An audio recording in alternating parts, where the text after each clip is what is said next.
Et dans la capitale mondiale d'Ikoltan, le cycle des violences continue. Les mêmes bourreaux d'hier demeurent le bourreau d'aujourd'hui. Tokotika kokanisa bango te.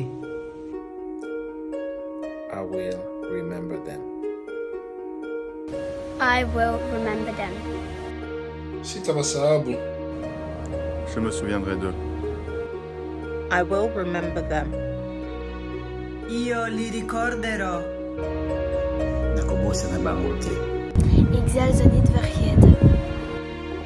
I will remember them. Lembrem-se deles. Je me souviendrai d'eux.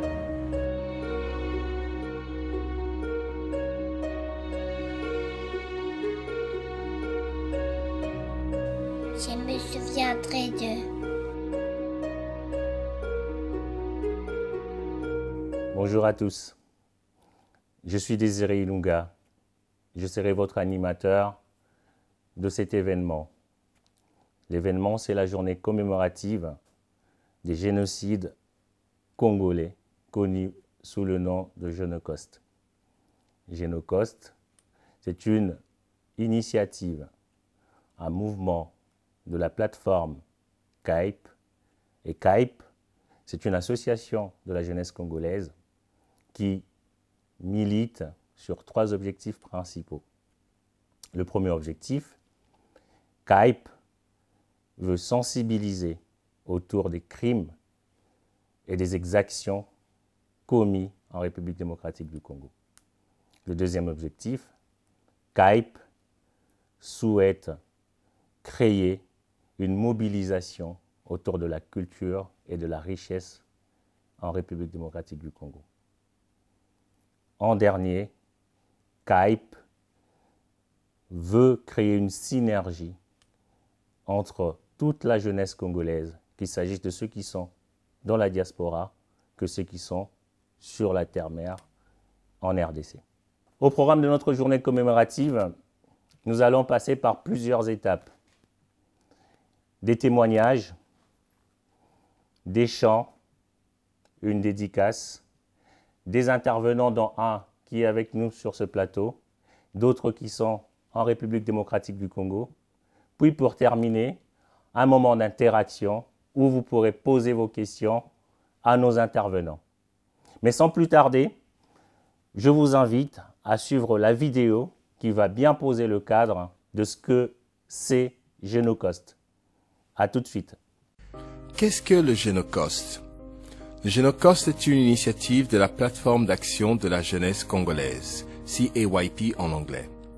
Cette campagne vise à faire reconnaître le 2 août comme jour de commémoration du génocide congolais. Que signifie Génocost? Génocost signifie génocide pour des gains économiques. Le mot est une combinaison de génocide et de coût. La CAYP a choisi ce terme pour expliquer les racines économiques du génocide en RDC. Le viol systématique des femmes et d'enfants congolais, le massacre continu de civils et d'autres atrocités commises contre les populations dans l'est du Congo pour l'exploitation des ressources naturelles constituent un crime de génocide. Quelle est l'histoire?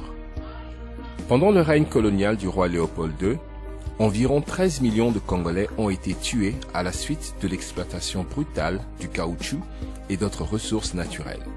Pourtant, seuls quelques Congolais connaissent cette partie de l'histoire.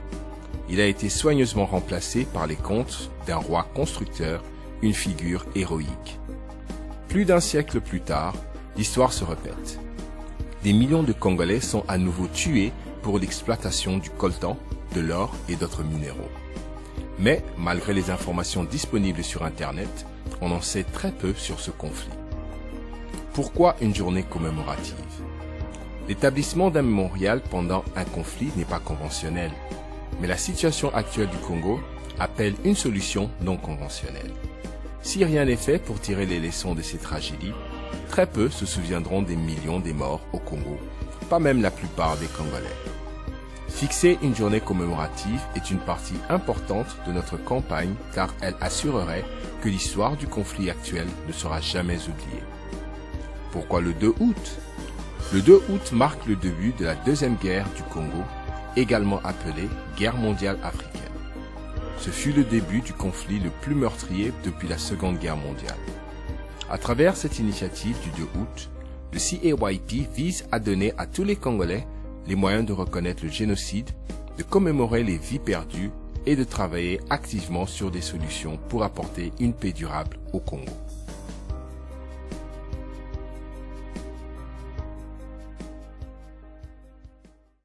Notre événement de ce jour est placé sous le thème de l'impunité. L'impunité des crimes et massacres commis en République démocratique du Congo, notamment à l'est du pays. Imaginez-vous qu'un matin vous êtes chez vous, en famille, des personnes en treillis militaires arrivent, violent votre fille, violent votre sœur, violent votre mère et s'en vont sans qu'il y ait le moindre doute de représailles. Et que quelques jours après, vous apprenez que ces personnes-là vivent leur vie paisiblement. L'impunité, aujourd'hui, nous allons l'évoquer avec notre hôte du jour, que nous remercions du fond du cœur d'être là parmi nous. C'est un honneur pour moi de vous avoir en face de moi, M. Jean-Jacques Ouondo. Vous êtes analyste politique, vous êtes spécialiste des questions de l'armée, des questions de sécurité. Aujourd'hui, qu'est-ce que l'impunité? Qu'est-ce que ce vocable impunité vous évoque notamment et précisément sur ce qui est commis à l'est de la RDC? Bonjour, Monsieur Désiré Ulonga.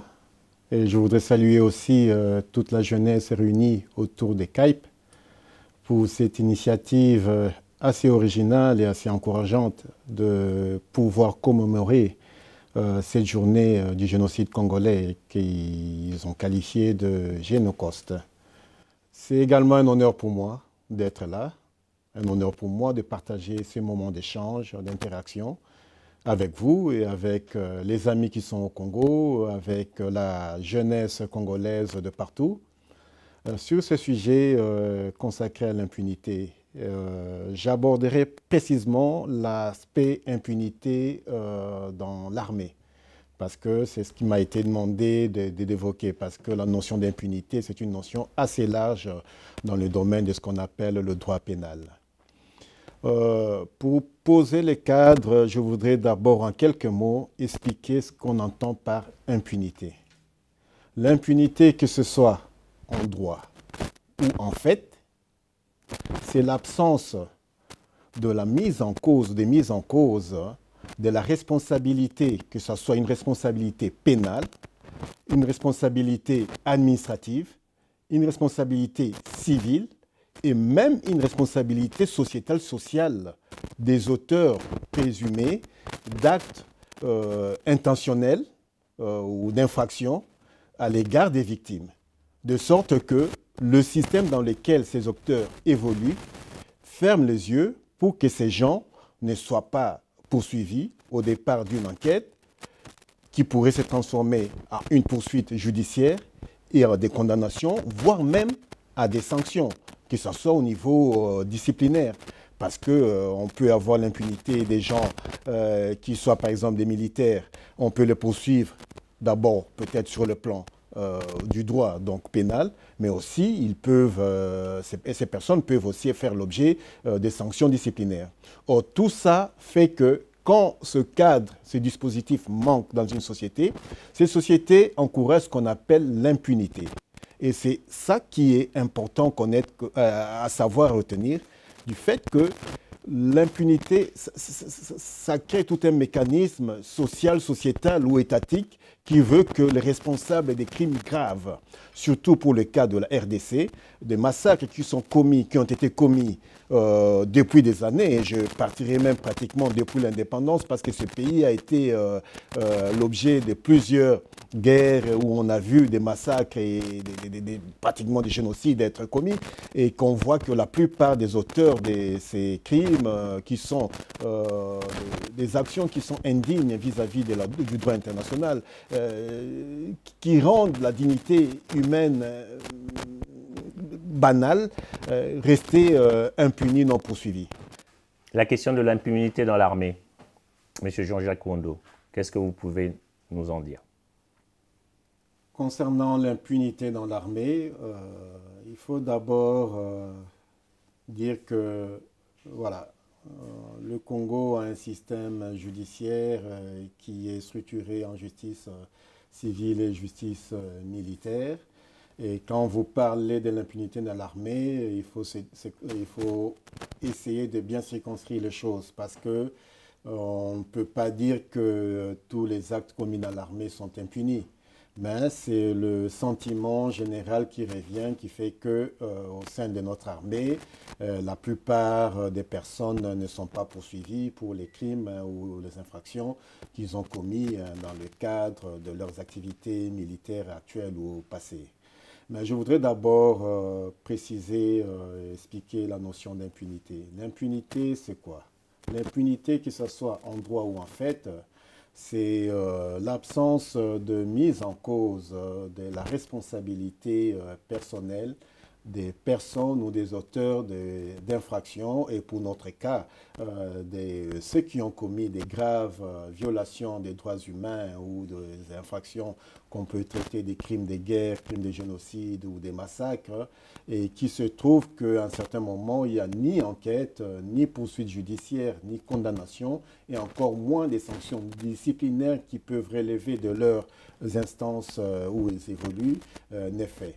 Et ce qui donne à ces personnes comme une prime au fait à l'impunité, parce que ces gens se sentent un peu confortés dans leur position en se disant qu'ils peuvent poursuivre leur sale besogne sans être poursuivis.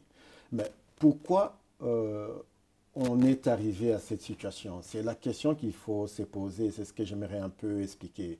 Pour comprendre cet état de fait, qui est quand même une certaine réalité aujourd'hui en République démocratique du Congo, il faut essayer de remonter à la situation que connaît le pays depuis plus ou moins trois décennies. C'est-à-dire que le pays a été victime de deux grandes guerres qu'on appelait les guerres du Congo, qui ont vu des groupes étrangers ou des pays étrangers dans un premier temps venir envahir le pays, changer de régime, en imposer un nouveau régime, mais ces changements s'est fait à coup de massacres, de viols, des violations graves des droits humains et des crimes odieux à l'égard non seulement des militaires, mais aussi surtout des civils. On parle des millions de morts hein, qui sont recensés dans le cadre de plusieurs enquêtes qui ont été menées par-ci par-là. Il s'est fait que le pays a subi encore une deuxième agression militaire parce que n'étant pas contents de la manière dont ils ont conquis les pays en 97 ou 97, ils sont revenus en 98 lorsque Laurent Désiré Kabila chasse ses alliés étrangers, principalement le Rwandais et les Ougandais. Ils ont créé de nouvelles rébellions, plutôt le RCD Goma soutenu par Kigali et le MLC quelques mois plus tard soutenu par l'Ouganda pour essayer de reconquérir les espaces qu'ils ont abandonnés après qu'ils soient chassés de l'armée congolaise. Et ces rébellions ont eu la spécificité aussi, non seulement d'occuper des terrains, mais surtout de s'attaquer aux populations locales, de sorte à créer une psychose, à les terroriser pour se comporter en maître, conquérant et occupant des territoires qu'ils ont repris. Et pendant un temps, on s'est retrouvé dans une sorte de ce qu'on appelle une guerre africaine parce que chaque parti a eu ses soutiens étrangers et le Congo était le théâtre de pas moins de 7 armées africaines qui se sont guerroyées au Congo et qui ont massacré, qui ont tué et sans qu'il y ait ni vainqueur ni vaincu. Et on s'est retrouvé dans une situation de statu quo qui commençait à devenir assez encombrante, au point que la communauté internationale a décidé de pousser, d'amener les belligérants à aller essayer de trouver des accords de paix. Bon, il y a eu une tentative à 99 à Lusaka, dialogue congolais qui n'a pas marché. Et après, en 2002, en décembre, ils se sont retrouvés sous l'égide aussi de l'Afrique du Sud, qui a mené quand même une certaine diplomatie dans la région pour essayer de convaincre un peu toutes les parties prenantes et les parties impliquées dans ces conflits à aller se retrouver en Afrique du Sud, à Pretoria, l'Afrique du Sud a donné un cadre pour pouvoir mettre en place un dialogue, ce qu'on appelle le dialogue intercongolais, et qui a abouti à ce qu'on appelle l'accord global et inclusif. Pour être un peu plus bref, cet accord permettait à ce qu'on aboutisse l'année suivante, en 2003, à Sun City, à la mise en place d'un gouvernement dit d'union nationale, avec un président et 4 vice-présidents. Et parmi les vice-présidents, nous nous sommes retrouvés avec des rebelles qui étaient des gens qui ont combattu contre le Congo, qui se sont retrouvés comme étant vice-présidents, mais qui ont amené aussi derrière eux des belligérants, pas seulement des belligérants qui étaient des Congolais, mais aussi des étrangers, qui n'avaient rien à voir avec nos familles, nos populations. Pourtant, ils étaient là plutôt pour les massacrer.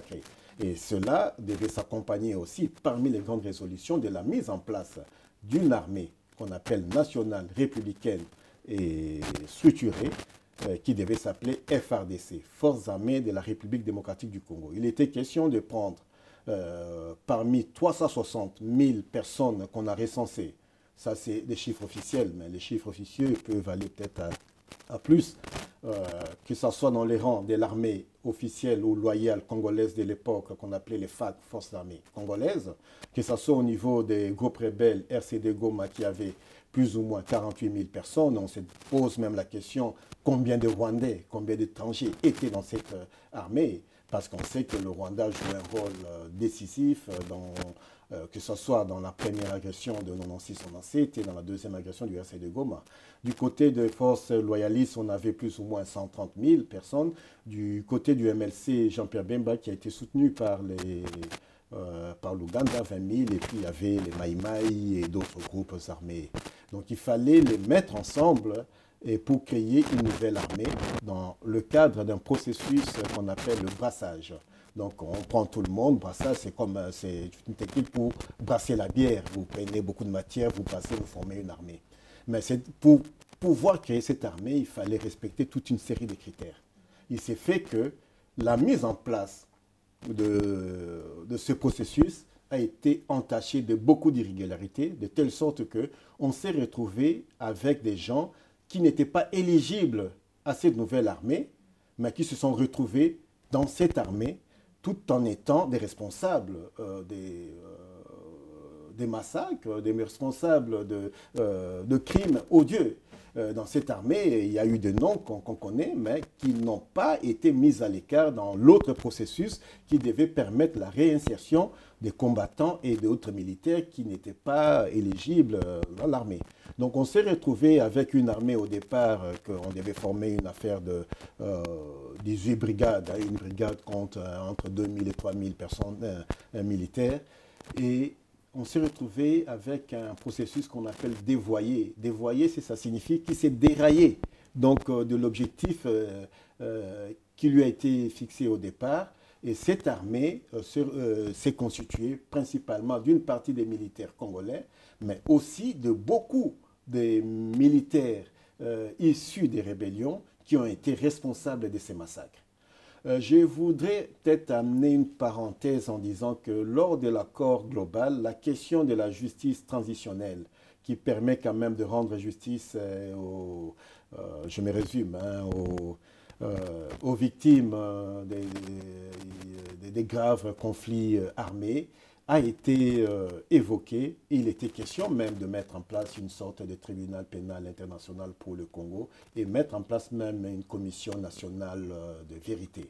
C'est-à-dire qu'il faut que la vérité soit recherchée sur pourquoi on est arrivé à cette situation, pourquoi ces guerres ont produit tant de victimes et qu'est-ce qu'on peut faire par rapport à pour que ces victimes bénéficient d'une certaine justice. Et cette justice devrait permettre de renforcer aussi non seulement le processus de réconciliation, parce qu'on est dans le cas de ce qu'on appelle la justice restauratrice, où vous avez entre la société, la victime et l'auteur, on essaye de mettre en place un processus où l'auteur reconnaît sa culpabilité. Donc, et la société prend la responsabilité de juger l'auteur et que l'auteur accepte que la victime soit une personne qui soit reconnue comme personne partie prenante dans ce processus triangulaire où elle a droit à des réparations. Or, cet aspect n'a pas été mis en application. Si je peux me résumer, malgré quelques tentatives de création, par exemple, de cours spéciales pour la répression des crimes en RDC, mais ça n'a pas été suivi d'action. Donc on se retrouve dans l'armée avec les mêmes personnes qui étaient auteurs parce que ce n'était pas une armée qui a été constituée par des vainqueurs, comme nous l'avons connu ici dans les procès de Nuremberg.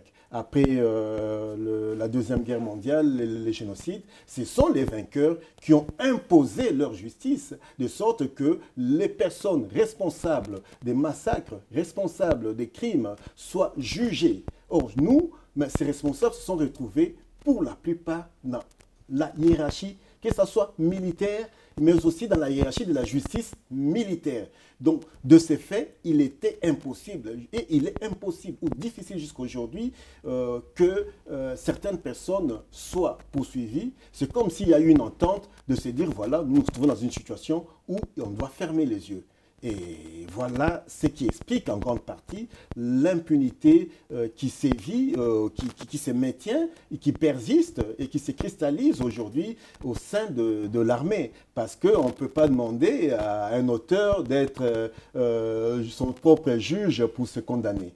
Donc voilà un peu la problématique de l'impunité qui règne aujourd'hui, particulièrement au sein de cette armée, une armée constituée des personnes qui étaient responsables de graves violations des droits humains et qui aujourd'hui profitent de leur statut, de leur position dans l'armée pour ne pas faire l'objet d'une justice pénale. Et entre-temps, ce sont les victimes qui continuent de payer le prix de cette situation. Monsieur Jean-Jacques Wondo, vous nous avez parlé des critères d'éligibilité pour la constitution de cette armée. Vous avez parlé de phénomène de brassage. Est-ce que vous pouvez un tout petit peu développer ces deux aspects-là, s'il vous plaît? Oui, quand on parle du brassage, je l'ai mis côte à côte avec un autre processus qu'on appelait le processus des DDR. Les gens entendent souvent parler des DDR, c'est le processus qui permet de désarmer, démobiliser, réinsérer les militaires dans la société.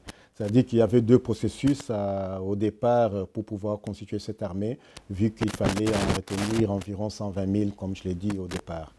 Le brassage, c'est un processus qui n'est pas spécifique à la RDC, parce qu'il y a eu des pays qui étaient des pays post-conflit, donc qui ont connu des situations de conflit aussi graves que la RDC, qui sont parvenus quand même à mettre en place ce processus. Je peux citer le cas du Libéria, de la Sierra Leone, et dans une certaine mesure le cas de l'Angola. Ce sont des pays qui ont plus ou moins réussi ces brassages. Mais les critères, c'était quoi? Au départ, il fallait d'abord recenser tous les combattants ou les militaires qui faisaient partie de chaque composante armée. Et il y avait une commission nationale qui a été mise en place, qu'on appelait SMI, structure militaire d'intégration. Et cette structure devait mener, par exemple, des enquêtes approfondies sur chaque personne. On vous prend, par exemple, M. Ilunga, vous dites que vous faites partie du MLC. On va vérifier, par exemple, qui vous êtes, quel est votre village d'origine, qui sont vos parents, quels sont votre parcours, que ce soit scolaire et professionnel. C'est ce qui a été fait, par exemple, dans des pays comme le Libéria ou la Sierra Leone. Mais au Congo, comme je l'ai dit tout à l'heure, parce que j'étais un peu synthétique, cela ne s'est pas fait comme tel. C'est-à-dire qu'on n'est pas allé faire des enquêtes approfondies, des enquêtes de voisinage, pour savoir, mais M. Lunga dit qu'il vient, par exemple, de Kasumbalesa. Ben, tu peux nous dire là où tu habitais. Et là, on pouvait aller interroger le voisinage pour savoir. Or, sachant que dans ce mécanisme, il y avait beaucoup de combattants qui n'étaient pas des Congolais, mais il fallait saboter ce système parce que les enquêtes ne sont pas allées très loin. On s'est limité à donner seulement une liste de noms avec leurs origines, mais les enquêtes d'identification de ces personnes n'ont jamais été faites, mais c'était fait à dessein pour pouvoir maintenir au sein de notre armée des éléments qui n'avaient aucune loyauté vis-à-vis du Congo. Mais d'autres aspects de ces critères, c'était aussi ne pas être responsable ou auteur d'actes d'agression, de viols ou de violences ou de tueries ou d'infractions aux droits de la guerre ou à d'autres disciplines militaires. Et ça, c'était des critères qui étaient prévus sur papier, mais qui n'ont pas été vérifiés sur le terrain. Donc vous verrez que le fait d'escamoter ces éléments ont permis déjà, dans le critère de sélection des militaires, d'insérer l'impunité dans l'organisation, la structuration et même la sélection des militaires. Voilà ce que je peux répondre par rapport à cette question. Merci beaucoup, M. Jean-Jacques Kondo, pour cette intervention très enrichissante. Sans plus tarder, nous allons passer à la vidéo du slammer Ben Kamuntu de Goma. A tout de suite. Awa toleli pe mingio mokolo nini tokosala matanga.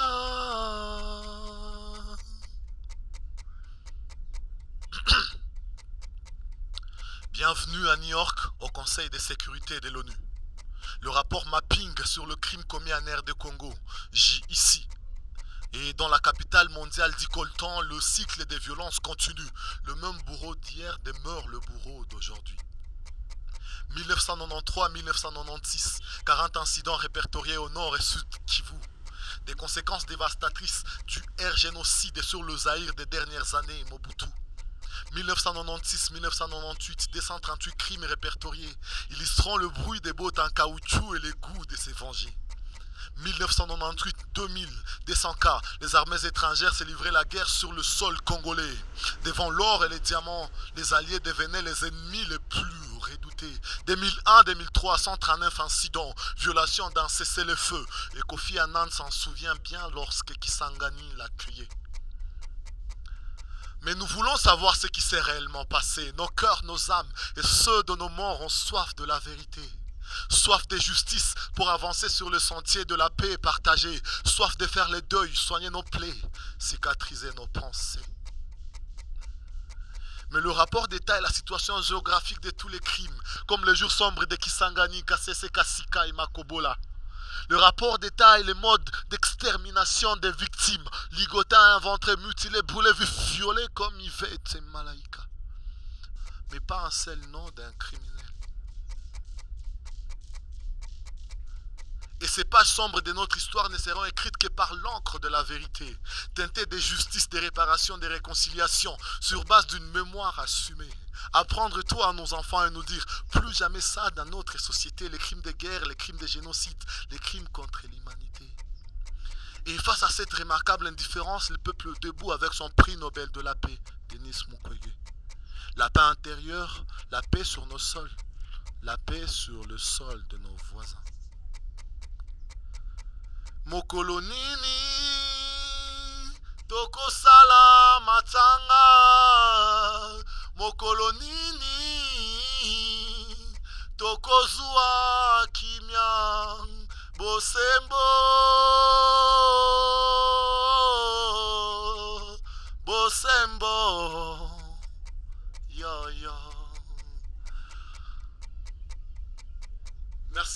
mon nom c'est Ben Kamuntu, je suis slammer et activiste au sein du mouvement Lutte pour le changement. C'est pour moi un plaisir de vous partager ces quelques vers, un cri de plus pour exiger une justice transitionnelle en RDC. Donc j'ai fait allusion à toutes ces personnes qui se battent, qui militent pour une justice comme gage de paix en RDC. Très belle inspiration de notre très cher Ben Kamuntu à travers ce slime poignant. Tout de suite, je vous propose de suivre un témoignage d'un confrère, d'un compatriote qui souhaite rester dans l'anonymat pour sa sécurité. Ces compatriotes fait partie du mouvement national des survivants des viols et violences sexuelles en RDC. On se retrouve juste après.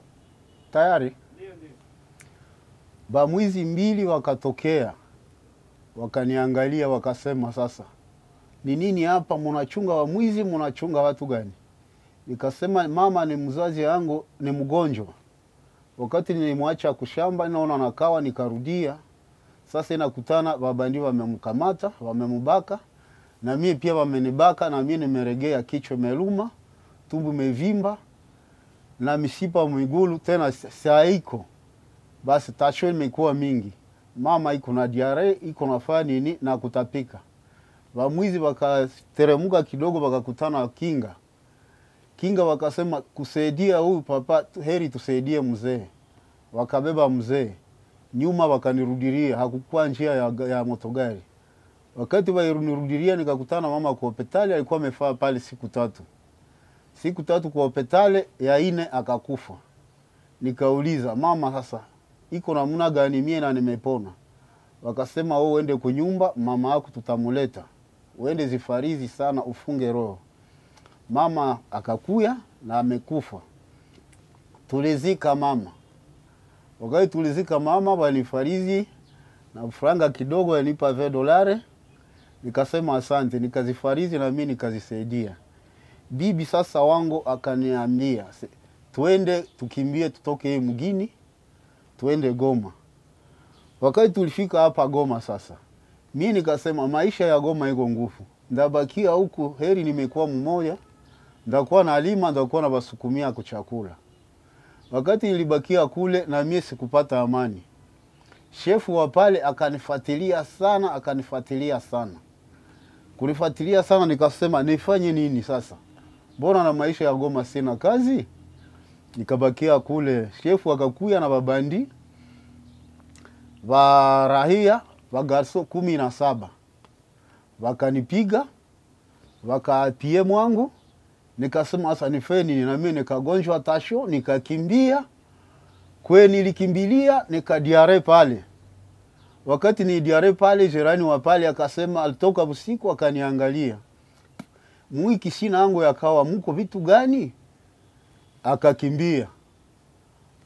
Papa wa pale akakimbia, akaenda ambia mama. Mama, kisina iko na cheza pale. Unisaidie, we hauna bogo na kuwa na nguvu, uende una kama uko nini. Akanikutana pale, nilisajiharibisha sana. Mama akasema, nikambale nzo ameziharibisha hapa. Basi ule mama akanisaidia, akachamusha mai, akanivika mzuri sana, akanibinda manguo na kunikunyisha bui, mie na singali moto. Wakaniuliza, ulikuwa na gonjwa? Niseme hapana. Shefu, tuko naye problem, sijui kama nzo ananitumia babandi. Akatuma mtoto aende ona kwangu. Akakutana kwangu babandi wakuvala teni 18. Na mimi nilitoka kwangu buchi wa nyama, nilikimbia na niko buchi.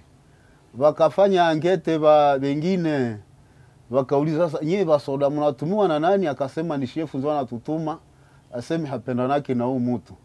Basi kutoka pale na mimi nikaamua kukuya huku Goma. Sasa huku Goma fasi kwetu tulifikiaka tena kulilungula.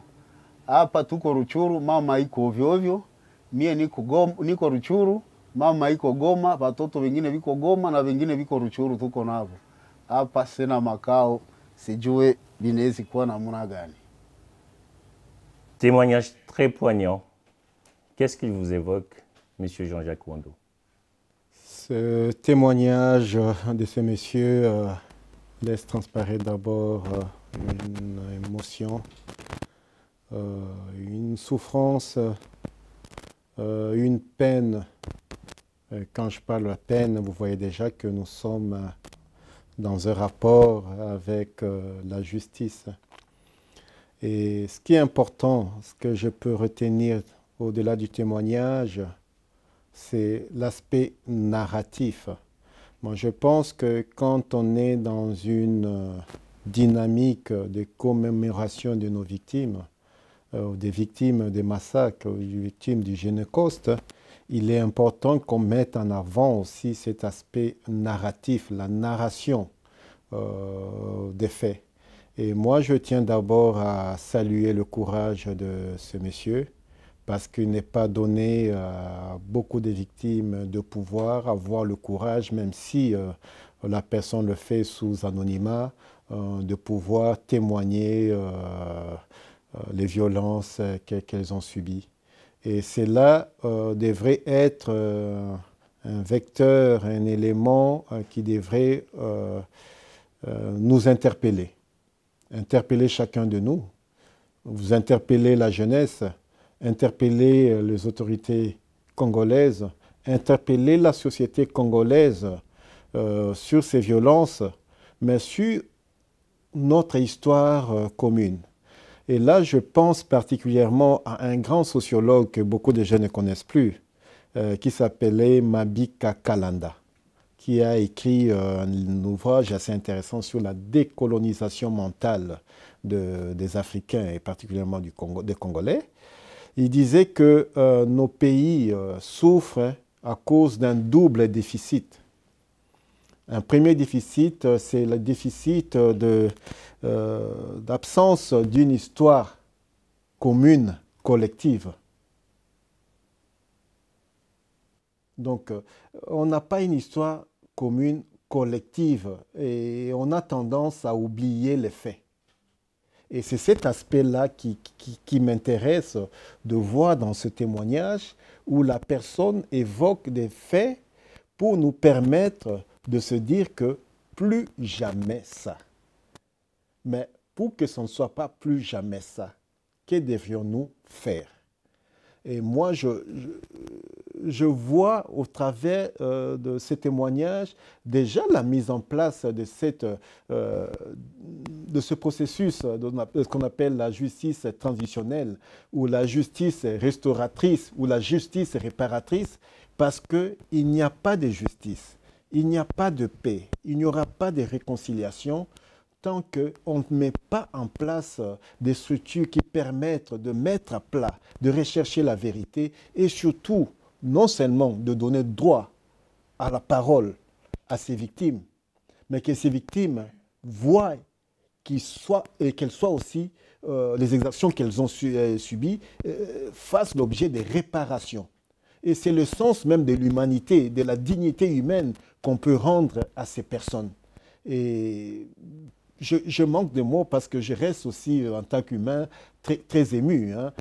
Je suis criminologue pratiquant, donc je travaille dans un autre cadre ici en Belgique, dans le cadre aussi de cette triangulation que j'ai expliqué de la justice. Et il est important qu'à ce stade, que cette jeunesse-là, que CAPE se dise, voilà, face à cette situation, comment on peut aller de l'avant, comment on peut rendre réellement justice à ces victimes, comment on peut faire de sorte que l'impunité ne soit plus seulement un vœu pieux dans nos déclarations, dans nos actions, mais que nous mettions en place des projets concrets qui permettent à ce que ces victimes soient reconnues dans leur intégrité psychique, psychologique, mentale et physique. C'est important parce qu'on ne peut pas parler de réconciliation dans un État si on ne tient pas compte de ce qu'ont subi nos frères, nos sœurs dans cette histoire. Voilà ma première réaction par rapport à ce témoignage. Évidemment, peut-être au cours de l'entretien, je pourrais peut-être venir détailler ce qu'on pourrait faire ensemble par rapport aux initiatives qui sont sur le terrain. C'était très clair, M. Jean-Jacques Ouandou. Sans plus tarder, Linda Light avec un slide. Et on se retrouve juste après.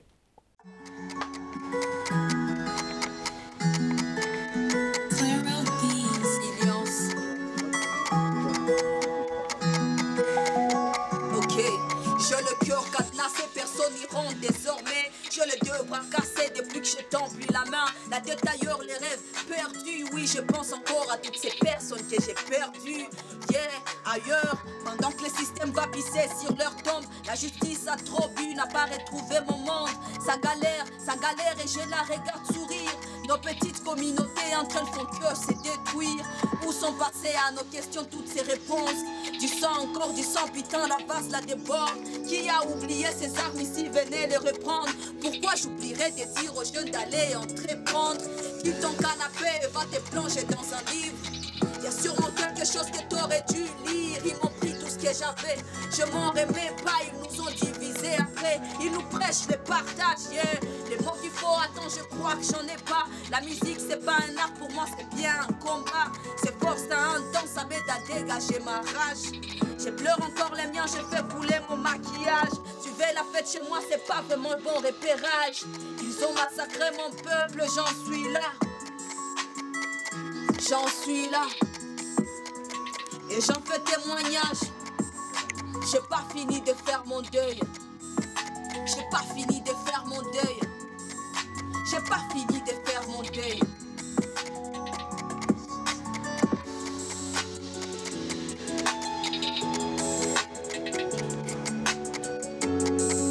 J'ai pas fini de faire mon deuil. Le rêve m'endort, les cauchemars me réveillent. Quand je pense à cette mort infligée à mon peuple. Liberté pour tous n'est qu'un slogan. C'est pouvoir qu'on leur donne les a rendus arrogants. Au service de qui ils bossent. Va savoir man, ils prétendent soigner nos plaies mais savent pas où on a mal. Au royaume des aveugles, aujourd'hui les bonnes reines allaient dire à Karabakh que les sorciers font pas de reine. Toutes ces guerres d'où viennent-elles? Qui les paye en fin de compte? Qui nous arme pour qu'on tue nos propres frères? C'est atroce de réaliser un rêve sur le lit de la mort. Agonisant, comment on fait? Dites comment on s'accroche. Ceux qui nous ont aimés tant deviennent des simples souvenirs. Tu sais pas te mettre debout et te force à courir. Ces vulgaires dirigeants font la loi physique chargée. Dans cette lutte cuisine interne c'est engagé. J'ai pas fini de faire mon deuil. J'ai pas fini de faire mon deuil. J'ai pas fini de faire mon deuil. On n'a pas tous fini de faire notre deuil, putain. Oh. Un slam poignant et touchant. Merci à l'artiste. Tout de suite, nous allons rejoindre la très chère Namwezi Douce Nibamba, qui a fait un travail de documentation, un travail de collection sur les exactions, les viols, les massacres commis en RDC. Ce travail de fond, je vous invite à vous y joindre pour apporter votre témoignage. Vous connaissez des gens qui ont souffert, vous connaissez vous-même, vous avez souffert. Rejoignez ce travail et faites en sorte que nous nous documentons, nous transmettons, nous parlons de plus en plus de cette situation, plus pour que jamais nous puissions oublier. On se retrouve juste après. Je suis Douce Namwezi, je suis directrice de Uwezo Africa Initiative. C'est une organisation qui a vu le jour en 2018 ici en République démocratique du Congo et qui travaille entre autres domaines sur cette question du devoir de mémoire à travers une initiative des Requiem pour la paix, une initiative qui est non seulement culturelle, comment à travers le chant on arrive à pleurer les milliers de morts du Congo, mais aussi une initiative de plaidoyer, puisque le Requiem pour la paix accompagne le mémorial virtuel, qui est une idée des jeunes Congolais et Congolaises qui, au vu du contexte dans lequel nous vivons, où c'est difficile d'avoir des mémorials physiques, étant donné que la plupart de belligérants se sont retrouvés en même temps au pouvoir et n'ont pas intérêt à ce que ce devoir d'histoire puisse être une réalité. Ces jeunes ont voulu faire ces mémorials virtuels qui regroupent non seulement des informations sur ce travail de justice transitionnelle, mais aussi et surtout des témoignages de personnes qui ont été tuées.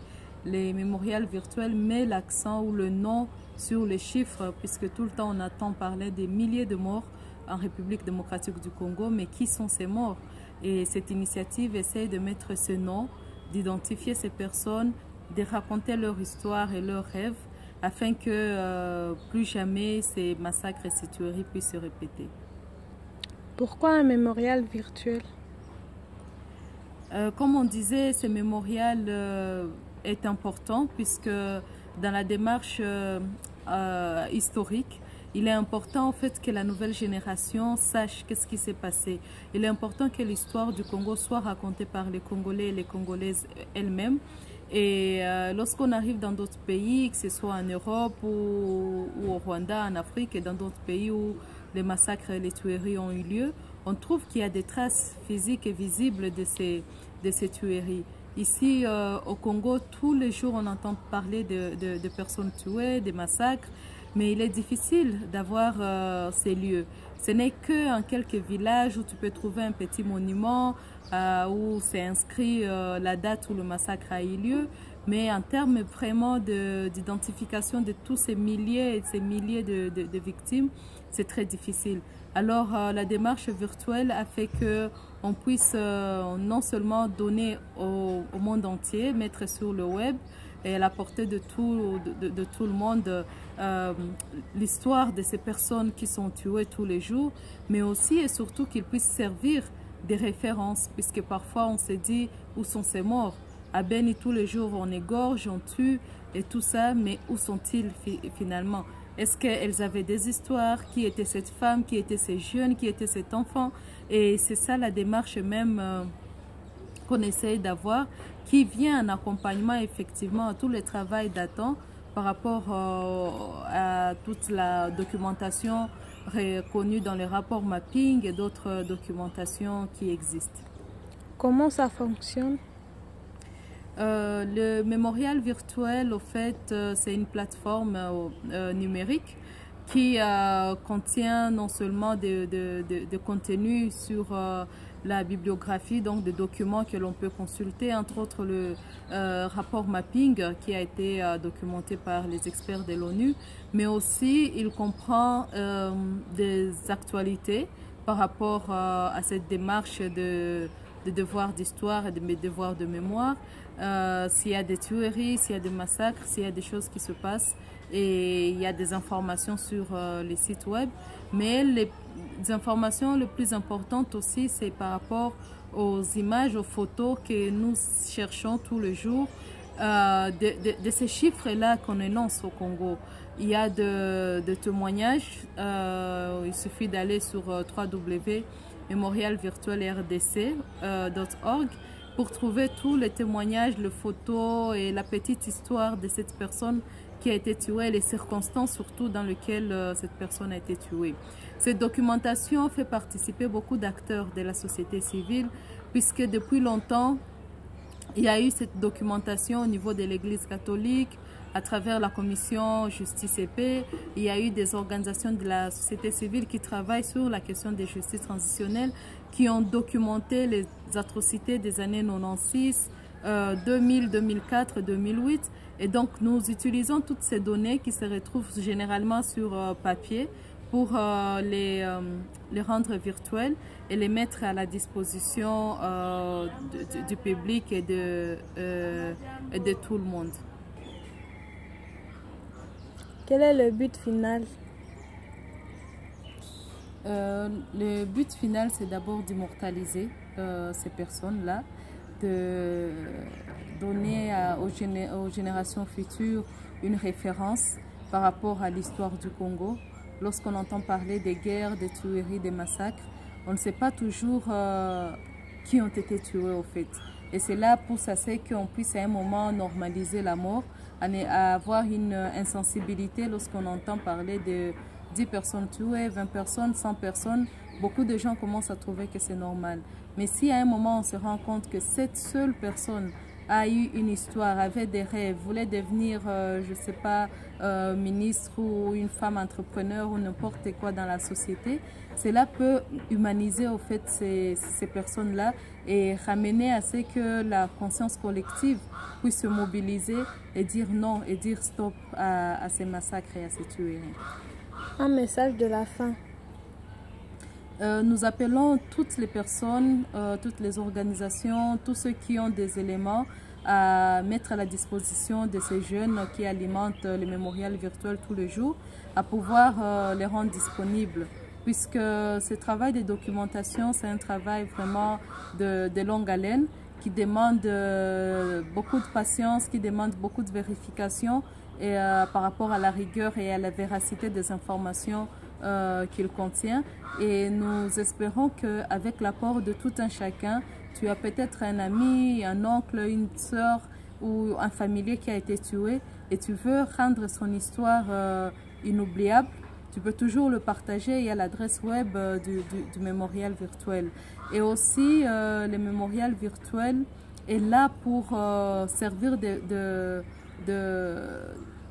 plaque tournante, si je peux le dire, à d'autres initiatives qui existent. Puisque sur le mémorial virtuel, nous relayons les informations sur d'autres événements qui se passent à travers le monde, qui se passent ici dans le pays ou ailleurs. Et nous essayons dans la mesure du possible d'allier des partenariats et des collaborations avec toutes les personnes qui peuvent appuyer et soutenir ce mémorial. Arriver dans tous les coins et recoins du pays, c'est pas facile. Et donc s'il y a des gens qui se retrouvent dans des villages très reculés et qui ont vécu des atrocités et qui veulent aussi rapporter et raconter leur histoire, c'est important. On est dans un contexte aussi où il y a des mémorials physiques, même s'ils sont très peu, comme je disais au début, et comme à Cagnola, où tu trouves qu'il y a quand même l'église catholique qui s'est impliquée pour mettre les noms sur les personnes qui ont été tuées dans les guerres des FDLR. Et on trouve que c'est quelque chose vraiment qui marque lorsque tu arrives dans ces villages, dans cette communauté, et où tu te dis tu ne peux pas oublier cette histoire et il faut que ces genres de choses ne puissent pas se répéter. En dehors du mémorial virtuel, nous organisons cette année, depuis l'année passée évidemment, le Requiem pour la paix, qui est au fait un acte symbolique de deuil, puisque tout le temps on parle des millions et des millions de Congolais tués et on n'a pas encore un moment où on s'arrête et où on prend vraiment le temps de pleurer au sens propre et au sens figuré tous ces morts. Et à travers le chant, qui est un symbole aussi de recueillement, nous avons mis en place un groupe de solistes et de chanteurs qui interprètent non seulement de la musique classique comme le Requiem de Mozart, mais aussi de chants traditionnels locaux qui parlent effectivement du deuil et du repos des âmes et surtout de la paix. Et cette année, nous organisons une tournée à Cagnola, à Bukavu, à Goma et à Kinshasa, afin d'amener beaucoup de personnalités à prendre ce moment-là de recueillement et à s'exprimer évidemment sur ce qui se passe dans le pays et ce qui s'est passé dans le pays.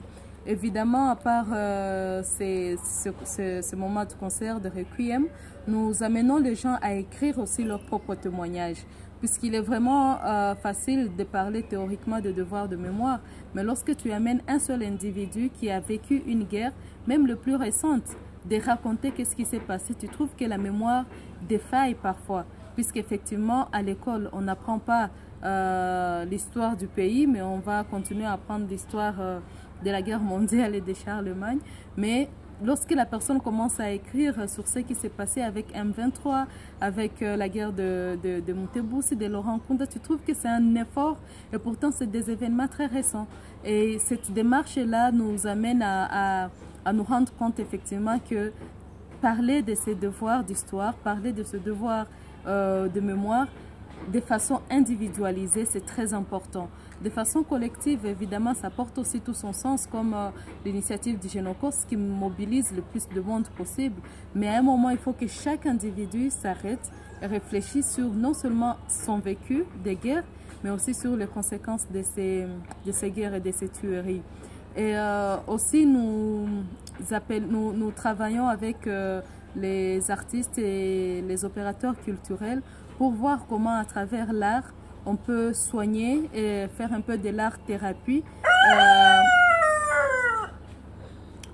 pour voir comment à travers l'art on peut arriver à soigner les blessures de Congolais qui ont été meurtris par cette tuerie. Merci à la très chère Douce pour ce travail de fond. Justement, au sujet de ce travail, Monsieur Jean-Jacques Ouando, qu'est-ce que vous pouvez en dire? Ben, ce que je peux en dire, je vais peut-être vous surprendre. Quand j'ai été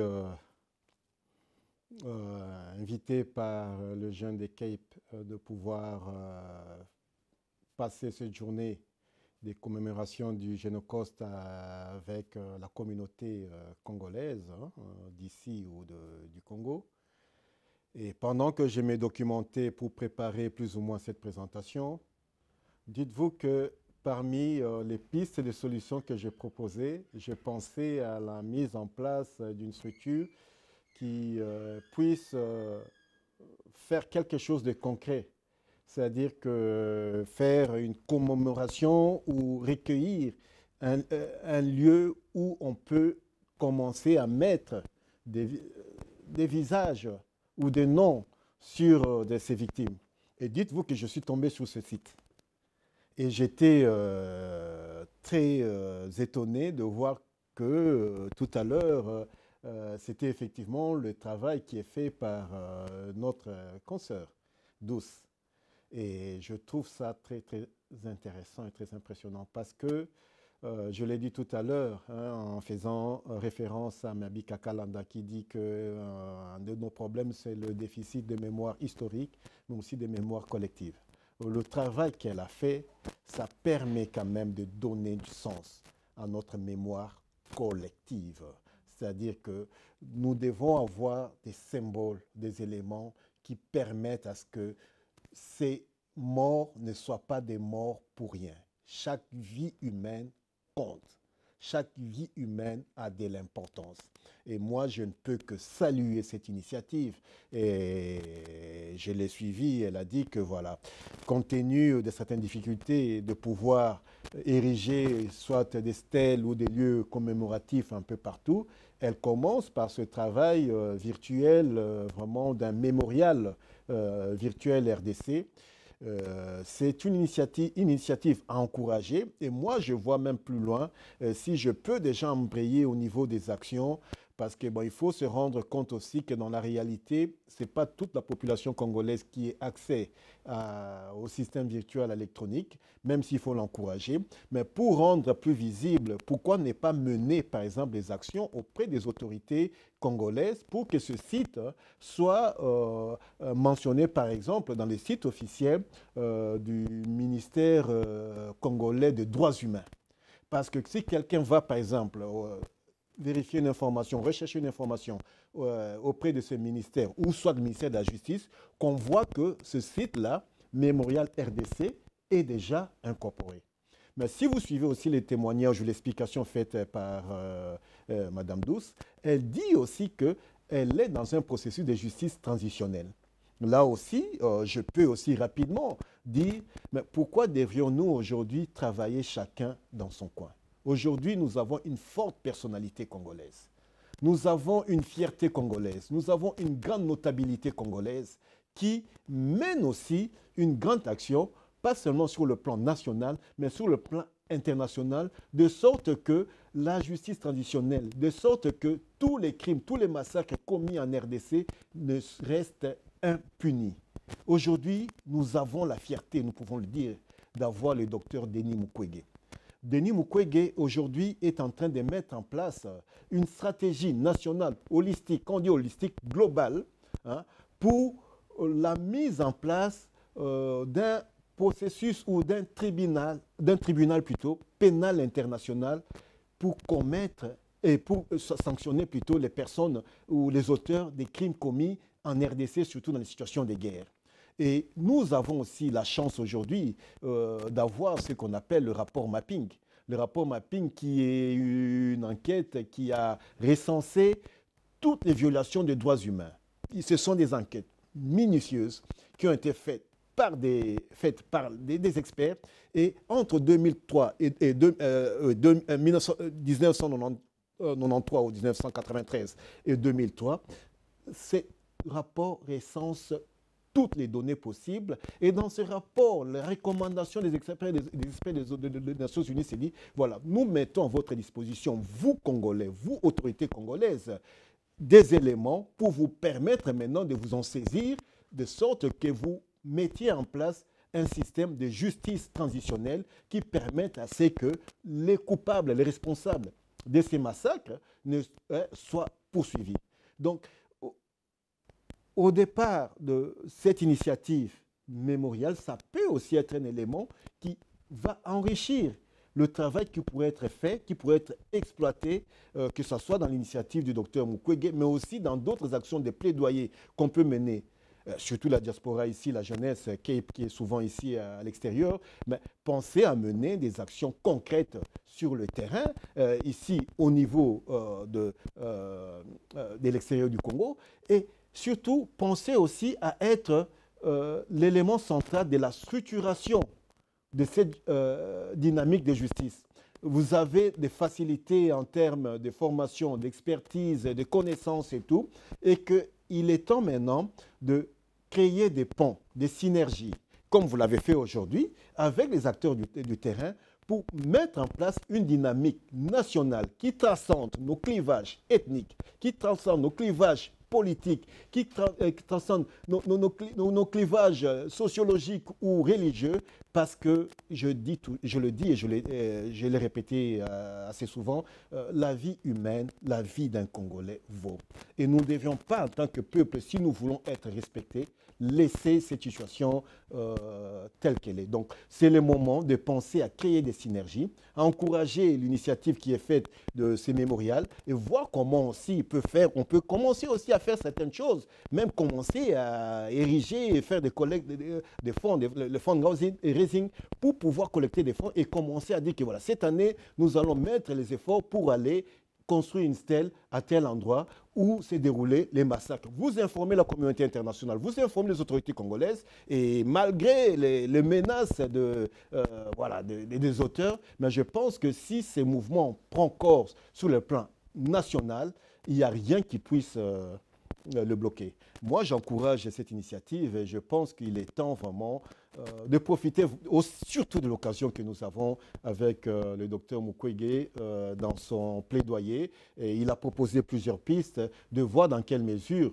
vous pourriez entrer en contact avec lui, de voir dans quelle mesure nous pourrions ensemble mettre en marche cette dynamique de justice transitionnelle pour que vous qui défendez cette cause des génocides, que votre action puisse produire des effets beaucoup plus concrets. L'armée, les hommes en uniforme, qu'est-ce qui peut expliquer, qu'est-ce qui explique ce phénomène, ce cadre-là où les gens, les hommes armés, on sait tous, en tout cas tout le monde partage l'avis que l'armée, c'est l'endroit où règne la discipline la plus fervente, la plus ferme. Pourquoi en RDC, on se retrouve dans une situation telle qu'elle, mais au sein de l'armée, qui devait plutôt être l'exemple? C'est une très très belle question, parce que quand vous parlez de l'armée, je vais recommencer par la partie dernière de votre question pour revenir au cœur même du message. Ce qui symbolise une armée, c'est d'abord l'ordre et la discipline. Ce sont les matrices d'une armée. Généralement, dans le domaine stratégique, on dit une armée indisciplinée ne gagnera jamais de guerre. Ça, je ferme la parenthèse. Pourquoi l'impunité dans l'armée? Bon, je ne peux pas dire qu'il y a une impunité totale, parce qu'au sein de l'armée, il existe des structures qu'on appelle juridiction judiciaire militaire qui essayent, bon an, mal an, de poursuivre certaines personnes. Mais quand on voit le fonctionnement du système judiciaire en général au Congo, notamment par rapport aux massacres, aux crimes de droit international humanitaire, de violations graves de droits humains qui se commettent en RDC, on se rend compte que la justice n'est pas efficace. Pourquoi? Il faut d'abord essayer de replacer l'ordre dans lequel se retrouve la RDC aujourd'hui et son armée. Je ne vais pas faire une analyse historique, je pars de 96 ou 96 ou 97, ou 96 ou 97 pour les Congolais ou ceux qui sont en Belgique, pour dire que Depuis cette date, le Congo se trouve dans un ordre géopolitique qui nous a été imposé par les pays qui sont venus envahir notre pays.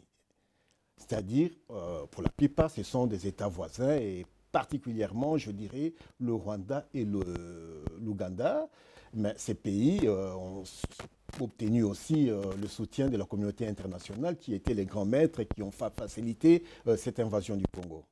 Il s'est fait que le pays a connu deux grandes guerres, ce qu'on appelle la première guerre du Congo, celle qui a chassé le régime de Mobutu au pouvoir pour imposer Laurent-Désiré Kabila, et la deuxième guerre du Congo qui a vu deux grandes rébellions se mettre en place, notamment la rébellion du RCD Goma, qui a essayé, par exemple, le 2 août, de prendre Kinshasa en étau, d'où la date qui a été choisie, je pense, par le jeune de Cape, de Génocos, parce que j'expliquais même dans un document pourquoi cette date, parce que je me trouvais aussi face à un groupe d'autres jeunes, pourquoi le 2 août, parce que c'était la première fois que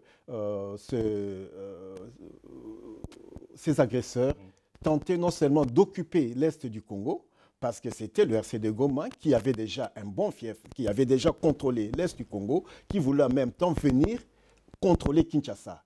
Donc c'était un mouvement, une opération aéroportée qui permettait en même temps d'occuper est et ouest, de sorte à contrôler le Congo et faire de sorte que le Congo soit totalement sous l'emprise des forces ennemies. Donc, avec des atrocités qui ne concernaient pas uniquement l'Est du Congo, l'Ouest du Congo, pour donner ce caractère commun national des agressions que le Congo a subies. Et il s'est fait qu'après ces agressions, quelques mois après, il y a eu aussi la création de la rébellion du MLC de Jean-Pierre Bemba. Et on s'est retrouvé vers les années 2000-2001 à une situation où le Congo était devenu un théâtre de guerre qu'on appelait la guerre mondiale africaine, où pas moins de 7 armées africaines se sont retrouvées au Congo pour se battre, et il n'y avait ni vainqueur ni vaincu. Or, quand on se trouve dans une situation où il n'y a ni vainqueur ni vaincu, il n'y a pas une force, il n'y a pas une partie qui va imposer sa loi pour pouvoir, par exemple, imposer sa justice aussi. Un peu comme on a connu ici en Europe, après la Deuxième Guerre mondiale, l'Allemagne a été vaincue, on a imposé une justice, notamment de Nuremberg, pour juger l'impunité ou pour juger les auteurs, que ce soit du génocide des Juifs, mais aussi des auteurs de tous les massacres qui ont été commis lors de la Deuxième Guerre mondiale. Ce qui n'a pas été le cas parce que le Congo ayant été trouvé dans une situation telle qu'il n'y avait ni vainqueur ni vaincu, on a imposé une paix aux Congolais ou aux belligérants, mais pas l'extérieur. Et cette paix, je vais vraiment essayer d'aller vite parce Justement, quand vous dites qu'on a imposé cette paix extérieure, cette paix est imposée par qui? Par la communauté internationale, dans le cadre de ce que vous avez entendu. En 2002, en décembre, les Congolais et les belligérants se sont rendus en Afrique du Sud, à Pretoria, pour signer ce qu'on appelle l'accord global inclusif. Et cet accord en 2003, qui a été précisé dans le cadre de l'accord de Sun City, qui a permis de mettre en place un gouvernement de ce qu'on appelait 1+4. C'est-à-dire qu'on a pris un président et on a mis à ses côtés 4 vice-présidents, dont les présidents issus des rébellions qui ont envahi, qui ont agressé le Congo. Et parmi les résolutions de cet accord inclusif, il était question de mettre en place ce qu'on appelle une armée nationale républicaine, restructurée et intégrée. Et là, c'est vraiment important que les auditeurs ou les téléspectateurs qui nous suivent de comprendre cet aspect. L'idée, c'était de brasser, de mettre ensemble toutes ces personnes qui se sont battues au Congo, même les agresseurs, pour former une nouvelle armée. C'est-à-dire qu'au départ, après les inventaires, on s'est retrouvé avec environ 360 000 personnes qui se sont battues. C'est-à-dire qu'il y avait environ 136 000 du côté des rangs de l'armée nationale de l'époque qui s'appelait les FAC, Forces armées congolaises, sous Laurent-Désiré Kabila. On a eu la rébellion du RCD Goma qui avait plus ou moins 48 000 militaires ou combattants recensés. Et on se posait même la question, il y avait combien de Rwandais déjà qui étaient parmi ces 48 000 militaires. Le MSC de Jean-Pierre Bemba recensait plus ou moins 20 000 militaires. Et puis, il y avait plus ou moins 50 000 Maï-Maï disséminés partout qui ont été comptabilisés et d'autres petits groupes. Or, ces personnes-là, donc parmi ces personnes-là, qu'on devrait élire ceux qui étaient aptes pour aller dans l'armée et l'autre subir les opérations de réinsertion qu'on appelle DDR, donc désarmement, démobilisation et réinsertion, pour former au finish une armée d'environ 120 130 000 hommes. Vous comprendrez que le processus qui devait permettre la création de cette armée, s'appelait brassage, n'a pas respecté tous les critères qu'il fallait parce qu'il y a eu des groupes rebelles qui ne sont pas passés par le brassage, mais qui étaient comptabilisés comme étant des éléments de sang de l'armée. Et comment expliquer par la suite, pour résumer, que ces personnes qui étaient auteurs des massacres, vous avez appris tous les massacres qu'on a connus, Makobola, Tingi, massacre du lac Vert au Kivu, se retrouvent dans une armée avec une justice qu'ils contrôlaient et qui était quelque part incapable de pouvoir mener des actions pour pouvoir poursuivre les coupables de ces massacres. Bien que les résolutions de la conférence ou des accords prévoyaient qu'il y ait la mise en place d'une justice qu'on appelle transitionnelle, c'est-à-dire une commission nationale des vérités et justice pour permettre à ce qu'il y ait d'abord poursuite des auteurs et réparation des victimes. Parce que dans le cadre de la justice transitionnelle, la question des victimes, la place des victimes est importante parce qu'on ne peut pas rendre justice sans prendre en compte l'aspect justice, surtout dans le cadre des pays qui ont été victimes ou qui ont subi de graves situations de violation des droits de l'homme. Merci, M. Hondo, pour les pistes de solutions que vous venez de nous étayer. Nous passons à l'étape maintenant des dédicaces, étape au travers de laquelle nous allons allumer des bougies, 6 bougies précisément, pour nous souvenir de ces vies qui ont été arrachées injustement. On se retrouve juste après. Aux millions de personnes que nous avons perdues au cours de notre longue histoire de génocide et qui sont mortes, oubliées de l'histoire.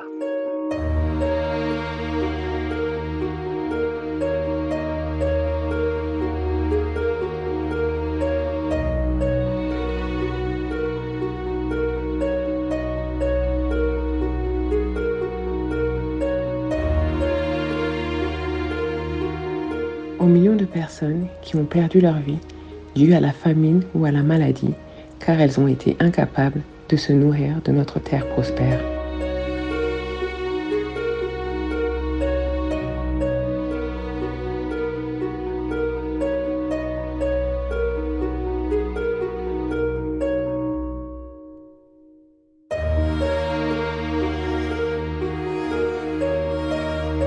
Aux millions de personnes que nous avons perdues à cause des déplacements forcés, à tous ces réfugiés et personnes déplacées qui ont été forcés de quitter leur maison.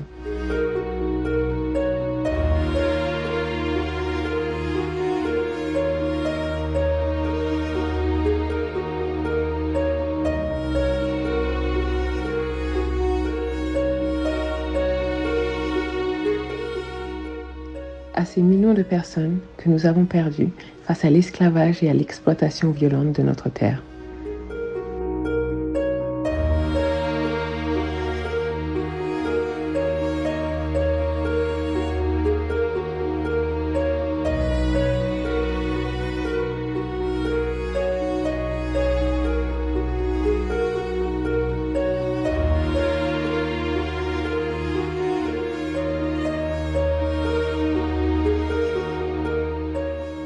Pour les millions de personnes qui ont combattu pour défendre nos droits d'égalité et de liberté face à l'oppression politique.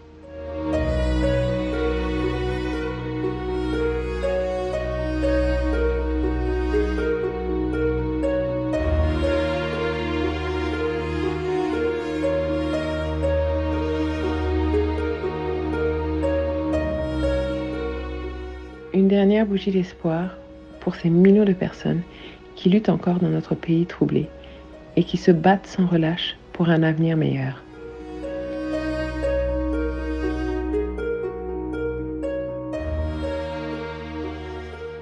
Prenons un moment de silence et souvenons-nous de tous ceux qui nous ont quittés en ce jour de commémoration. Nous allons observer une minute de silence en mémoire de toutes ces victimes des exactions et de la malveillance humaine.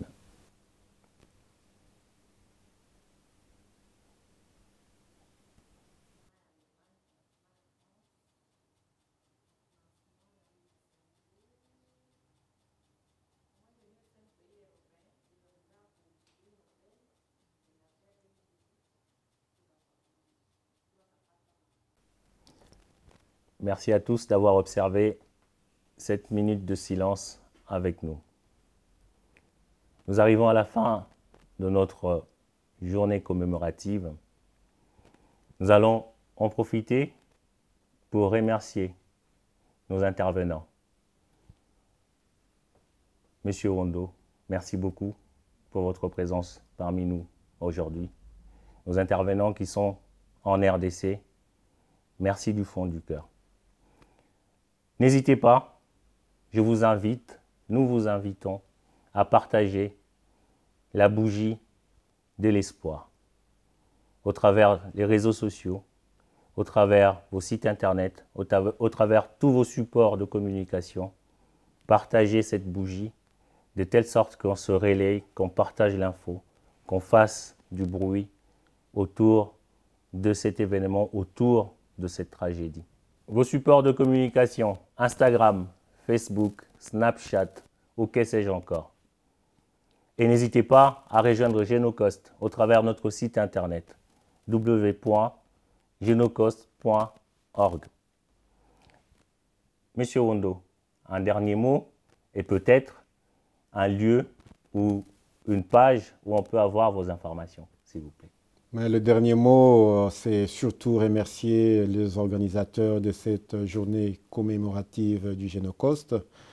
Comme je dis, l'avenir de demain, c'est la jeunesse et CAPE a démontré au travers de cette belle organisation, avec des moments d'émotion, avec des moments d'espoir, avec des moments d'encouragement que les Congolais sont capables de se prendre en charge et d'aller de l'avant. Donc, je ne peux que vous remercier pour cette invitation. Sinon, je suis responsable du think tank afridesk.org et ceux qui veulent me contacter peuvent écrire sur jjwondo@afridesk avec K à la fin, .org. Voilà, je vous remercie encore et bonne continuation à CAPE. Merci à vous. C'était votre présentateur, Désiré Ilunga, de la France. À bientôt.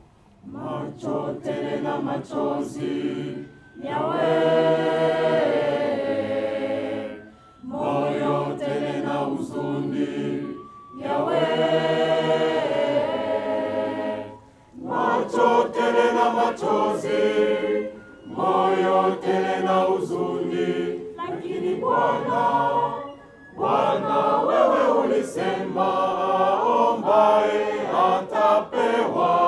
Bwana wewe ulisema atafuta atapata.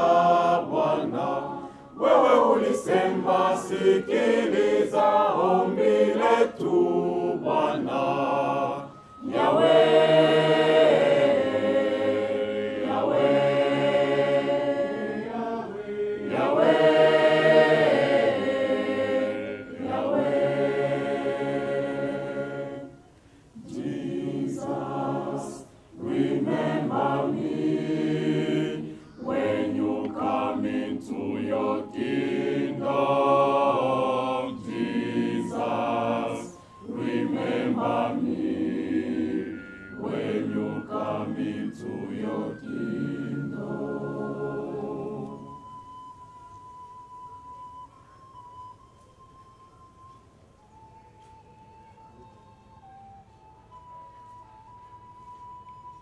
Jesus.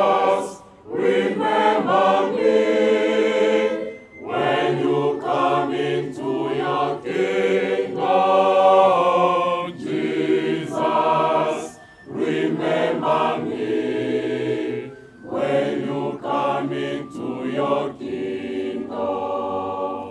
Jesus, remember me when you come into your kingdom. Jesus, remember me when you come into your kingdom. Wapumzike kwa furaha, wapumzike kwa furaha, ndugu na wote waliompenda Mungu, wapumzike kwa furaha.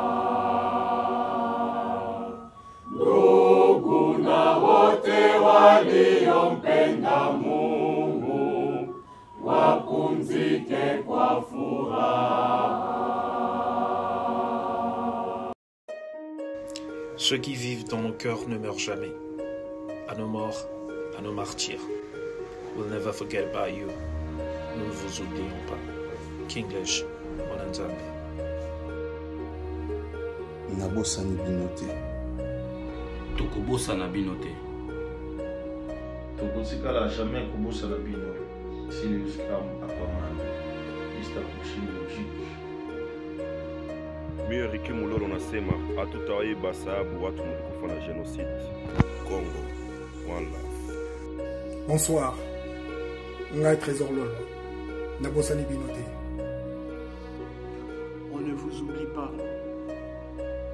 Tokobosana binote. Nous ne vous oublierons jamais, jamais, jamais. I haven't forgotten you and I will never forget you from Trésor Kando. Tokobosana binote. À jamais dans nos corps. Tokobosana binote. Tokobosana binote. Nabosani binote. C'est Tadé de Montiki. À jamais dans nos cœurs. Je ne vous oublie pas. Nakobosana binote. Fali Ipoba. Tokobosana bino jamais. Je ne vous oublierai jamais. Je suis Kofi Olomide. En RDC, un génocide oublié. Mais nous ne vous oublions pas. Tokobosana binote.